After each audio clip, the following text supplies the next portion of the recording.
About the stuff you said about tax a couple of years ago, when you were very unhappy with the amount of tax you haven't actually. No, left. I'm not unhappy with it. I wasn't unhappy as saying you were going to leave the country. Yeah, but I felt like that, and it's not the amount of tax you pay; it's what we get in return for it.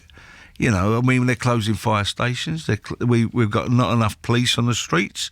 Not that I always want a lot of police on the streets, but the hospitals. We keep getting kidded that the National Health Service is running all right. It's not.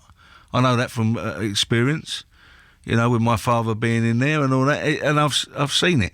So don't kid to me that my taxi is going to the right places, because it's not.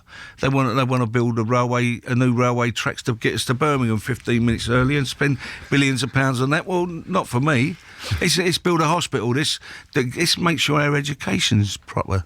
So just more kids go to school and learn. So and that's what I was wondering. If I'm going to pay the amount of tax that we all pay, yes, then I'd like to see where it goes. I'd like to spend it on the things that we all want it spent on. Is it frustrating when you speak your mind and then open up a newspaper and don't recognise much of what you suppose? Sometimes, yeah, because they move the dots and all that. But, that's if I want to open my mouth, I've got to expect that, But you couldn't live at least on a radio station, you can say what you want and it's listened to. And you can press rewind. And the way you are. Yes, so exactly. if you say something that's wrong, then it's up to you. You've said it, And you wouldn't want to actually live anywhere. I mean, you sort of...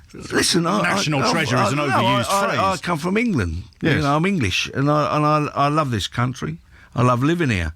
But some of the people, it's the same thing as Tubal Cain. You give a man power and they abuse that power. And some of the things they do, they're supposed to be representing us. And they don't represent us. And I think some of these people need to be held accountable because it's fraud.